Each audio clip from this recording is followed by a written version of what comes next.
Part 2 قسمت اعلیٰ۔ شہرزاد حلیمہ سے صرف ایک سیمسٹر جونیئر تھی، لیکن شہرزاد کی ہر مقام پر رہنمائی کا فریضہ سر انجام دینے والی اس کی مددگار اس کے دل کی ساتھی۔ شہرزاد کی کوئی بہن نہیں تھی، لیکن اسے اب احساس ہو رہا تھا دنیا کا خوبصورت ترین رشتہ بہنوں جیسی دوستوں کا بھی ہے۔ آنے والے دنوں میں دونوں کی مصروفیات کا شیڈول بہت تھکا دینے والا تھا۔ شہرزاد صرف یونیورسٹی سے ہاسٹل تک کی زندگی سے تھک بیزار ہو جاتی تھی۔ کسی قسم کی مالی مشکلات نہیں تھی، اس لیے وہ اکثر گھومنے پھرنے یا کسی تقریب میں شرکت کے لیے چلی جاتی۔ شروع میں اپنے والدین کے ملنے والوں سے اس کا کافی تعلق رہا۔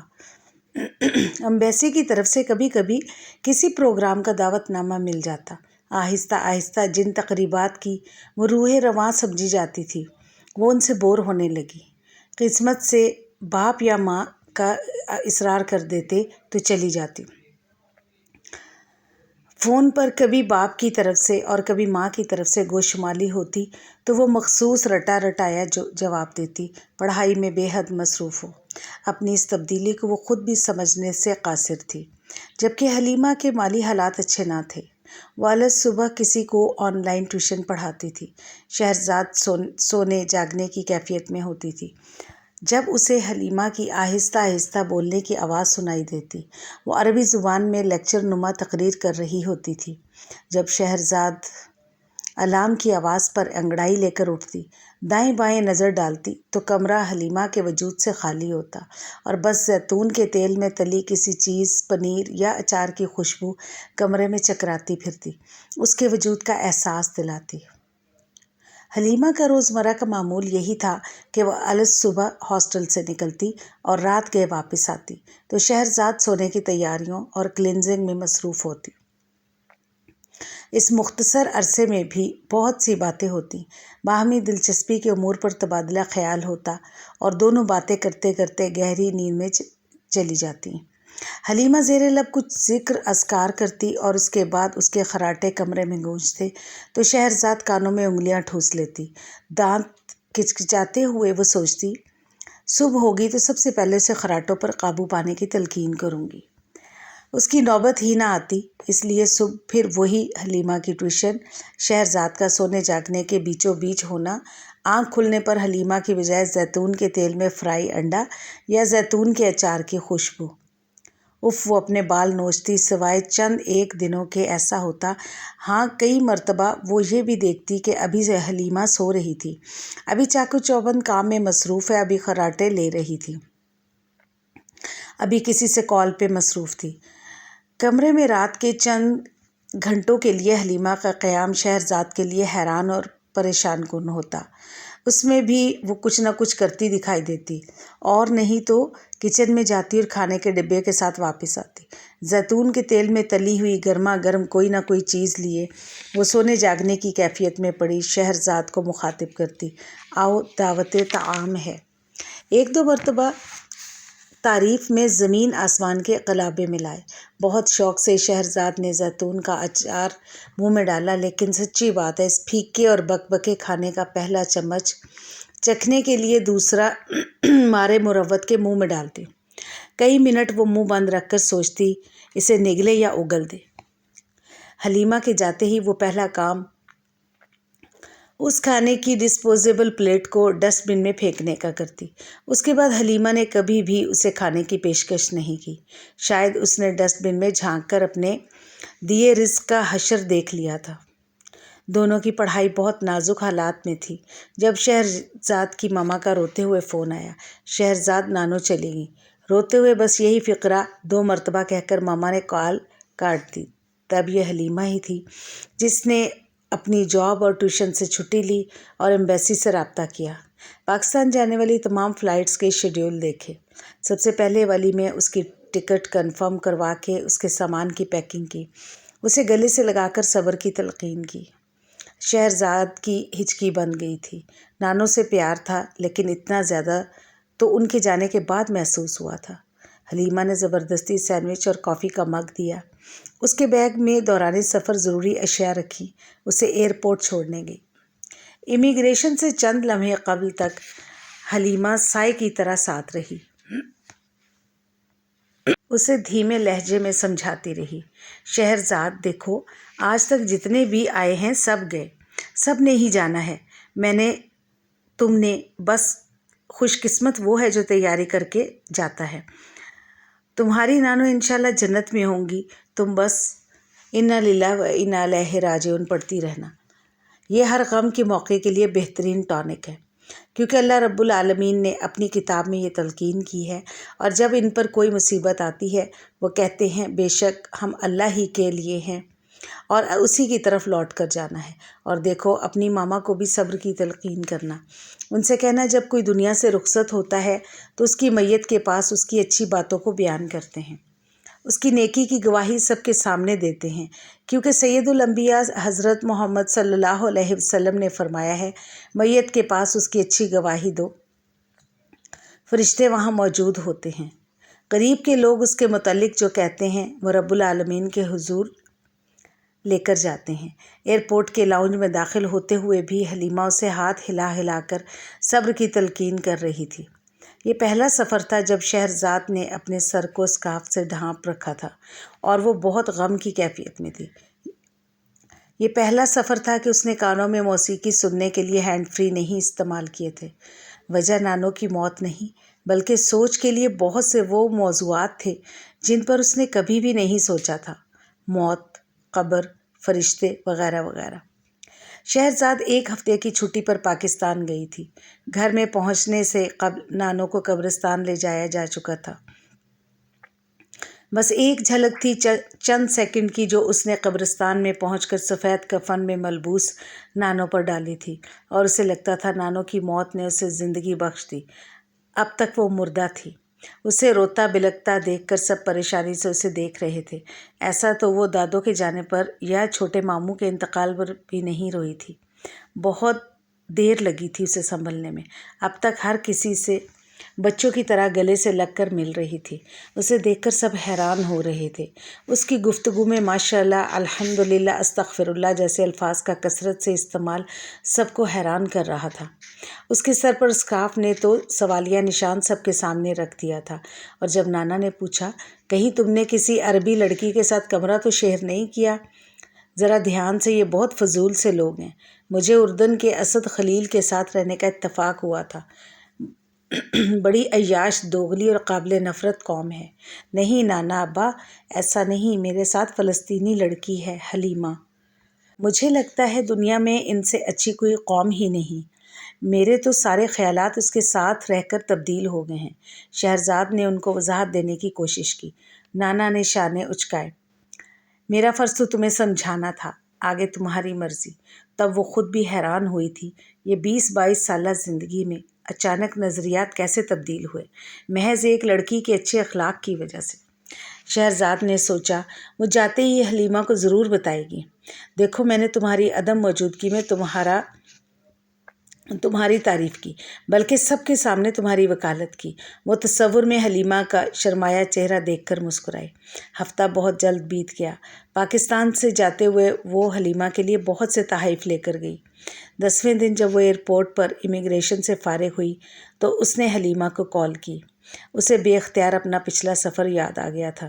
اس کا دل شدت سے خواہشمند تھا کہ اسے لینے کے لیے حلیمہ ہی ایئرپورٹ پر آئے، لیکن 20ویں بار فون کال ملانے کے باوجود بات ممکن نہ ہو سکی کہ اس کا فون مسلسل بند جا رہا تھا۔ اس نے اس کے لیے وائس نوٹ بھیجا۔ کم از کم 10-12 گھنٹے کے بعد جب وہ ہیتھرو ایئرپورٹ پر اترے تو حلیمہ کو موجود ہونا چاہیے، لیکن اسے درمیان میں 2 گھنٹے دبئی کے قیام میں تب نیٹ ورک بند ملا۔ اس نے ساتھ والے کمرے کی جینیفر سے رابطہ کیا۔ پہلے تو اس نے شہرزاد کو پہچاننے سے ہی صاف انکار کر دیا۔ جب اس نے اسے 3-4 مرتبہ اکٹھے واک کرنے کی، مال میں خریداری کے لیے جانے اور ترک ریسٹورنٹ میں کھانے کی تصویریں بھیجیں تو بہت مشکل سے ایئرپورٹ لینے کے لیے آنے پر آمادہ ہو گئی۔ حق ہاں، کتنی بدتمیز ہے، ابھی 2 ماہ قبل مجھ سے 20 پاؤنڈ لیے تھے، اب ذرا مانگے صحیح۔ دوران سفر شہرزاد نے بے مروت اور احسان فراموش جینیفر کو یاد کر کے دانت کچکچائے۔ جہاز لینڈ کر رہا تھا تو اسے پھر سے حلیمہ یاد آ گئی۔ اس کے موبائل فون پر سگنلز آ چکے تھے لیکن حلیمہ کا نیٹ ورک مسلسل بند تھا۔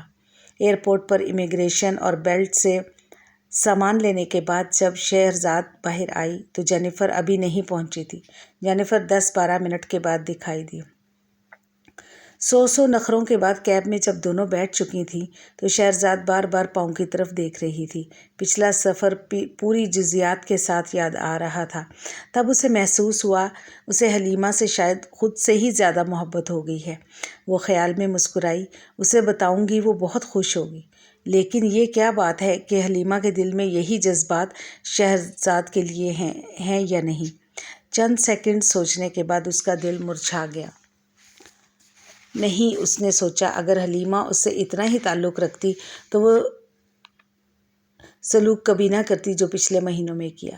جب بھی اتوار کے دن وہ کسی پاکستانی یا انڈین ریسٹورنٹ سے کھانا منگواتی، کوفتے، بریانی، دال ماش اور اس کا پسندیدہ بھنڈی گوشت، اس نے ہر مرتبہ حلیمہ کو کھانے میں شرکت کی دعوت دی، لیکن ہر مرتبہ وہ گول کر گئی۔ کہیں جانے کے لیے کہا تو اس نے صاف انکار کر دیا۔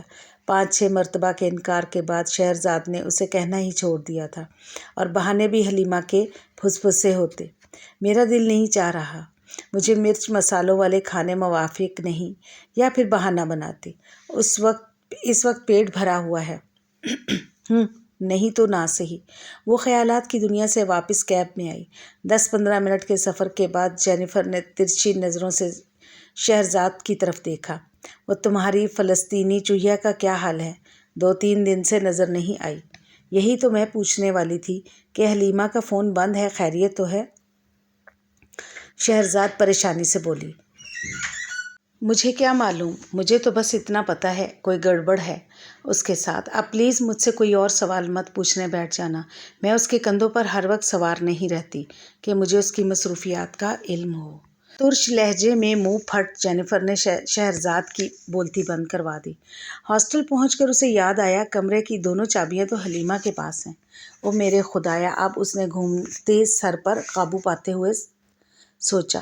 ڈرتے ڈرتے اس نے حلیمہ کا نمبر ملایا۔ پہلی کوشش میں کال اٹینڈ کر لی گئی۔ السلام علیکم۔ حلیمہ کی نرم سی آواز سن کر شہرزاد کی سانس بحال ہوئی۔ کہاں ہو؟ شہرزاد نے پوچھا۔ کمرے میں، مختصر سا جواب دے کر بغیر کچھ پوچھے اس نے کال کاٹ دی۔ شہرزاد کمرے میں داخل ہوئی۔ حلیمہ گرم جوشی سے ملی، پہلے کی طرح گرما گرم کافی اور اسنیکس بھی ساتھ پیش کیے۔ تم ٹھیک رہیں پاکستان میں؟ حلیمہ نے پوچھا۔ پہلے یہ بتاؤ تم 3-4 دن سے کہاں غائب تھی؟ پتہ نہیں تھا کہ میں آ رہی ہوں، اور امتحان بھی سر پر ہیں، شہرزاد خفگی سے بولی۔ کچھ نجی قسم کی مصروفیات تھیں، بظاہر مسکراتے ہوئے حلیمہ نے کہا، لیکن شہرزاد دیکھ رہی تھی اس کی نیلگوں آنکھیں آنسوؤں سے لبریز ہیں، اس کا رنگ مرجھایا اور چہرہ کملایا ہوا ہے۔ حلیمہ تمہاری طبیعت ٹھیک ہے؟ مجھے بیمار لگ رہی ہو۔ شہرزاد سارا غصہ اور خفگی بھول کر پریشانی سے بولی۔ الحمدللہ رب العالمین، حلیمہ نے سکون سے جواب میں کہا۔ مجھے جینیفر نے بتایا ہے تم 3 دن سے ہاسٹل سے غائب تھی، اور ہے کوئی گڑبڑ بھی ہوتی ہے۔ تمہارے کافی سارے لوگ تمہیں لینے آئے تھے، تم کہاں تھی؟ سب خیریت تو ہے؟ شہرزاد نے ایک سانس میں کئی سوال کیے۔ شکر الحمدللہ، حلیمہ نے تسلی دی۔ اچھا، یہ کچھ چیزیں ماما نے تمہارے لیے بھیجی ہیں، میں تمہارے لیے لائی ہوں۔ شہرزاد نے ہینڈ کیری اپنی طرف کھینچتے ہوئے کہا۔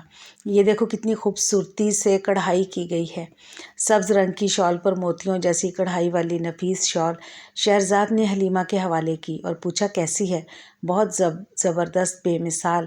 گرم جوشی سے حلیمہ نے تعریفی کلمات ادا کیے، لیکن اس کا رواں رواں شہرزاد کو دکھی اور لہجہ بوجھل محسوس ہوا۔ اور یہ ہوڈی میں اپنی پسند سے تمہارے لیے لائی ہوں، بہت نفیس اور قیمتی ہوڈی اس نے حلیمہ کے سامنے رکھی۔ شکریہ، بہت بہت، واقعی بہت خوبصورت ہے۔ حلیمہ نے تعریف میں کنجوسی نہیں دکھائی۔ اور جناب، کافی تم نے پلائی، اس سے میری بھوک چمک اٹھی۔ مجھے بہت بھوک لگی ہے۔ تم اچھی دوست ہو، اتنے لمبے سفر سے واپس آئی ہوں، کھانے کا پوچھا نہ میری نانوں کی آخری رسومات کا۔ شہرزاد نے آنکھیں دکھائیں۔ حلیمہ تیزی سے اٹھی۔ اوہ معذرت، شاید میں تمہاری غیر موجودگی میں بھلکڑ ہو گئی ہوں۔ ویسے تم جانتی ہو کہ میں بہت اچھی میزبان ہوں۔ حلیمہ ہلکا سا مسکرائی۔ رہنے دو، آج ماں بدولت تمہارے میزبان ہیں۔ میں اس مرتبہ کھانے پینے کا وافر اسٹاک لے کر آئی ہوں۔ تم ذرا یہ فولڈنگ میز سیٹ کرو، میں مائکرو اوون سے گرم کھانا لاتی ہوں۔ تم بھی کیا یاد کرو گی؟ شہرزاد سے کھانے کا ڈبہ نکال کر کچن میں لے گئی۔ 5 منٹ میں بریانی، گرما گرم قورمہ کباب میز پر کھانے کی سراپا دعوت بنے ہوئے تھے۔ دیسی مسالہ چاٹ اور اصلی گھی کی خوشبو نے تو شہرزاد کو دیوانہ کر دیا۔ آؤ یار، آج میں بہت خوش ہوں، بغیر چوٹ کے ہاسٹل پہنچ گئی ہوں۔ اس خوشی میں کھانا حاضر ہے۔ شہرزاد اسے بازو سے گھسیٹتے ہوئے میز تک لائی۔ حلیمہ ہچکچائی۔ کھاؤ نا، کیا ہو گیا ہے؟ شہرزاد نے بریانی پلیٹ میں ڈالی اور کباب کے ساتھ اسے پکڑائی۔ وہ نہ، حلیمہ پلیٹ پکڑنے میں ہچکچا رہی تھی۔ کھاؤ نا، تمہارے لیے اسپیشل لائی ہوں۔ شہرزاد نے اصرار کیا۔ ابھی بھوک نہیں ہے مجھے، تھوڑی دیر کے بعد کھا لوں گی۔ حلیمہ نظریں جھکائے بولی۔ وہ شہرزاد سے نظریں چرا رہی تھی۔ شہرزاد نے ایک دم کچھ سوچا اور بولی، تمہاری 1000 خوبیوں کے ساتھ یہ کیوں بھول جاتی ہو کہ تم میرے کھانے کو حرام سمجھتی ہو؟ کبھی بھی تم نے چکھ کر نہیں دیکھا۔ شہرزاد ناراض ہو چکی تھی۔ اس کی کالی سے آنکھوں سے آنسوؤں نے پلکوں سے نکل کر اس کے گال بھگو دیے۔ نہیں، بالکل نہیں، استغفر اللہ، یہ بات نہیں۔ بات یہ ہے کہ تم نے کل بتایا ہوتا کہ تم کھانے میں شامل کرو گی تو میں روزہ نہیں رکھتی۔ میرا روزہ ہے۔ وہ روزے کا ایسے بتا رہی تھی جیسے کسی خامی کا گناہ کا بتایا جاتا ہے۔ تم روزے سے ہو؟ او مائی گاڈ، وہ چیخی۔ اس کا مطلب ہے پہلے بھی میں تمہیں کھانے کی آفر کرتی تھی، تم ہمیشہ روزے سے ہوتی تھی۔ اف میرے خدایا، اف، تم روز بھوکی رہتی ہو سارا دن، اف۔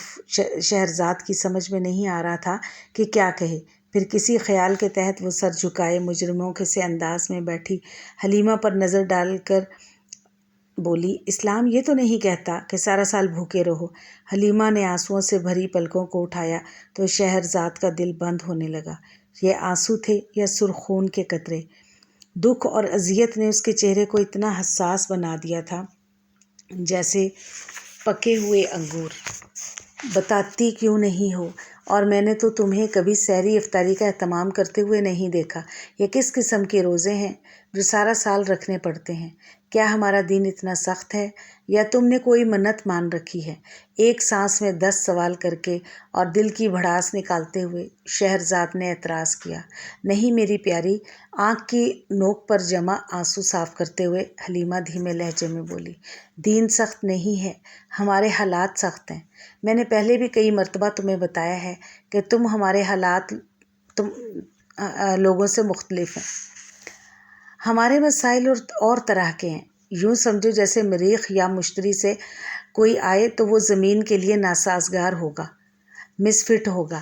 ہم بھی زمین کے باسی نہیں ہیں۔ ہمارا بچپن عام بچوں کی طرح نہیں گزرا۔ ہمارے حالات باقی دنیا کے رہنے والوں جیسے نہیں۔ ہم نے بچپن کا کھیل کود اور بے فکری والا زمانہ گھروں میں قید ہو کر خوف اور بھوک کی حالت میں گزارا۔ ہماری وہ گلیاں جن میں لگے زیتون کے درختوں کے سائے میں ہماری نانیاں، دادیاں، ہماری خالائیں کھیلا کرتی تھیں، ان گلیوں میں ہم کئی ماہ قدم نہیں رکھ سکتے تھے۔ چھوٹے چھوٹے کمروں کے چھوٹے سے دالان والے گھروں میں ہم صبح سے شام کر دیتے۔ تل ابیب کے کتے ہماری گلیوں کے دونوں سروں پر بھاری اسلحے کے ساتھ کھڑے رہتے۔ ایک آدھ مرتبہ کسی نے بیمار لاچار کو ہنگامی حالت میں کہیں لے کر جانا چاہا تو ان جہنمیوں نے انہیں گولیوں سے بھون دیا۔ یہ جب چاہیں گیس بند کر دیں، جب چاہیں پانی بند کر دیں۔ کئی دن گرمیوں کے موسم میں پانی نہیں ملتا۔ جب ہفتے میں ایک دن کے لیے کرفیو کی بندش ڈھیلی ہوتی تو میرے بابا بڑی کین میں پانی لے آتے تھے۔ بسکٹ، نمک اور چاول، یہی چیزیں چھوٹی سی دکان سے ملتی تھیں۔ ہم 7 بہن بھائی تھے۔ ہماری ماں ہمیں صبح کی نماز کے بعد ہمارے حصے کا راشن دیتی، ایک گلاس پانی، ایک بسکٹ، ایک مٹھی زیتون کا پھل اور بہت سارے صبر کی تلقین یہ دیتے ہوئے روزانہ ہمیں وہ نصیحت کرتی، یہ تمہارے حصے کا رزق ہے، چاہو تو پانی بھرا گلاس غٹا غٹ ایک گھونٹ میں ختم کر لو اور چاہو تو قطرہ قطرہ کر کے شام تک زبان تر رکھو۔ ہاں، ہفتے میں 2 دن